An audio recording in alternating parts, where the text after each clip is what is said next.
transformation. What happened in there? Oh man, I just blown away by the sound. I've never heard music like that before. That's the best sound I ever heard in a car ever in my life. As a matter of fact, it might be some of the best sound I ever heard. No, I never thought I would hear a sound like that out of a car. Or in a car, I should say. So it sounded incredible. We just heard the best sounding digital music I've ever heard. This is what music is and supposed to sound like and feel like. That music made me feel good. Much better than I felt in a long time listening to music.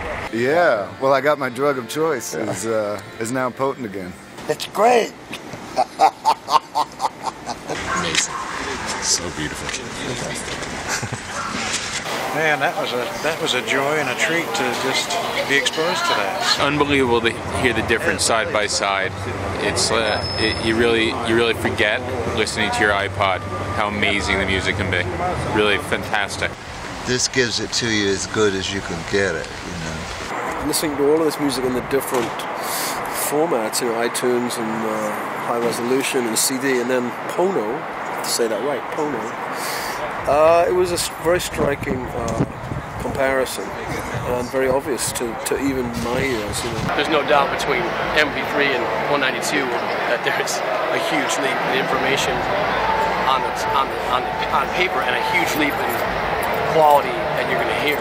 When you switch from 192 to CD, you're like, whoa! So it just like locks the low end off. You know, you listen to the CD, it's like listening to someone twinging on a fucking rubber band compared to, you know, the full scope of what music is. It's true that CD quality and MP3 quality, above all, or under all, is simply not. It doesn't give us back what we put down. When you listen to like the CD version or the MP3 version, it's gone through those changes. It's sort of lost that original intention. For the convenience and the portability of an MP3, oh, they're great. But it's a little bit like seeing a Xerox of the Mona Lisa. The sound has just gotten so bad, and people don't care about that anymore. The drums don't even sound like drums anymore. And this sounds like basically like you have a record player in your car. I listen to vinyl a lot, and I think this is the only other time I've heard a digital experience that equals that or goes beyond that. It's starting to sound like a really amazing, warm, dynamic analog recording. It blew me away. It was like being in a recording studio. It was like we were listening to Bob Dylan. You could hear him playing harmonica right next to you. You could hear the drums and the backing vocals on Respect by Aretha. I haven't heard a sound like that since vinyl.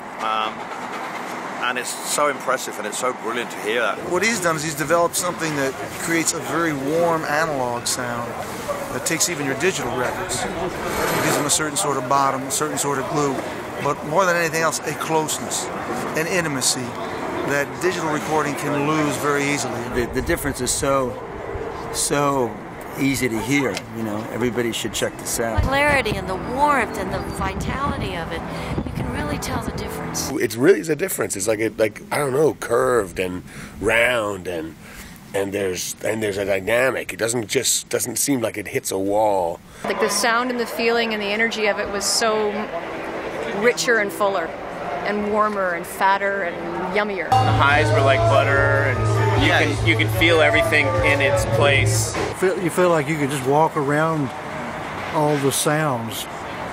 Like in a forest of trees, you could walk around all the trees, like the drums over here, the keyboards over here. This is unbelievable because it's all there. You're right in the middle of this amazing thing, and still you hear detail. It's just, I don't know how that happens, but that's what it is. You could hear the reverb from the piano and the guitars and everything ringing out like a sound I'd never heard in a song before. It was awesome. The sound, you know, is just so warm, so human. You hear a song in a deeper way. It's more moving, it's more emotional. It seems to touch your soul more. And it just sounded more analog, less sort of deteriorated. She felt it more in her bum, which was a good thing. The ability for people at home to hear music again the way it really sounds, like we heard on records, is a very big deal. This is the moment now where people can begin to pay attention to quality again. It's not just like something for hi-fi buffs to hear the top of the hi-hat. It's the vibe, man. the feel of the music gets dramatically altered. It's great that somebody like Neil, who cares enough about music and getting in its purest form, is going to bring that and give people the opportunity to hear what we're hearing in the studio. Whatever year it was, how it comes off the tape, right to your ears. It's organic as it gets. All this technology is to get out of the way of the original experience. So if that's the deal, like if that made me feel emotional in that situation, imagine something I carry in my pocket where I could just like dive and like really hear the music. The best sound quality you can imagine. How it's supposed to be listened to. It's incredible. It's amazing the way music should be heard. It's very clever. Just sat in the future for 2 minutes at Bonnaroo. It was pretty wild. It's a vehicle to the future.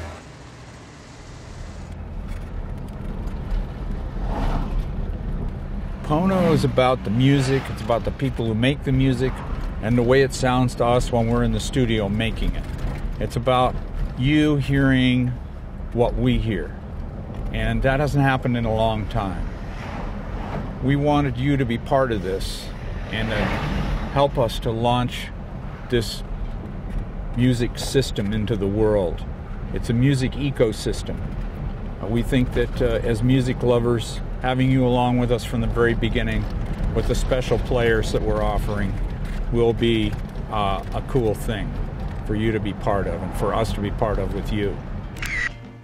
So what is underwater listening all about?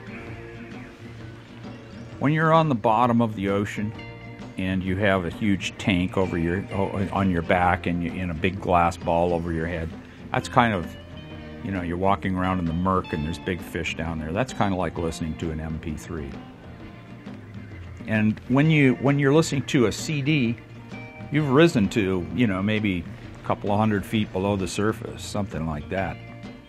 And you're still underwater. You're not quite in air.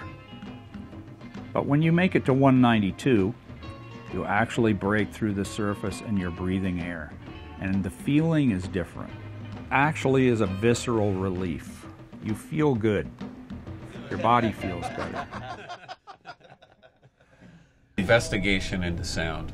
And, absolutely. And how it's supposed to be heard. Yeah.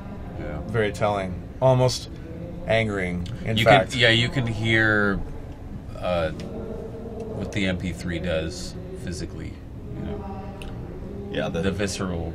How it's destroying the sound of music. Yeah.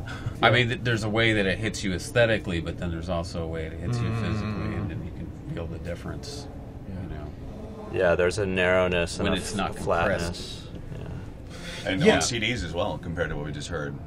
The CDs are small. But it's like hearing a different song. I mean, you're not hearing the same song.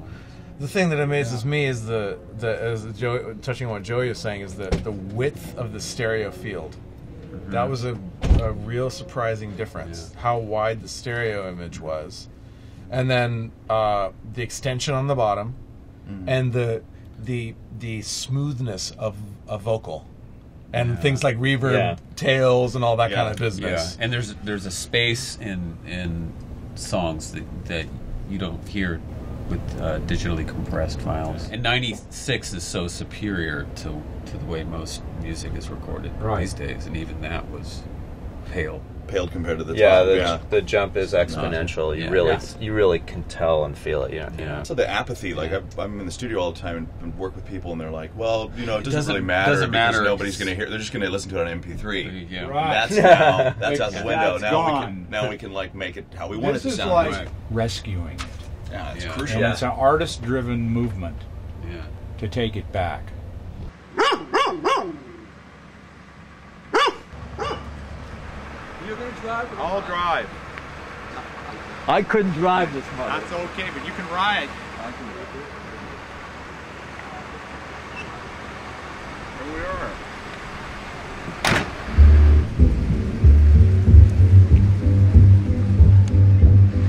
We had one of the great sound experiences of our life. I mean, it was just absolutely amazing. And you could feel, what kind of an impact it can make in terms of really addressing so many of the problems that exist in today's record industry. The sound is absolutely amazing. And we were transformed by listening in this fashion. It was fabulous.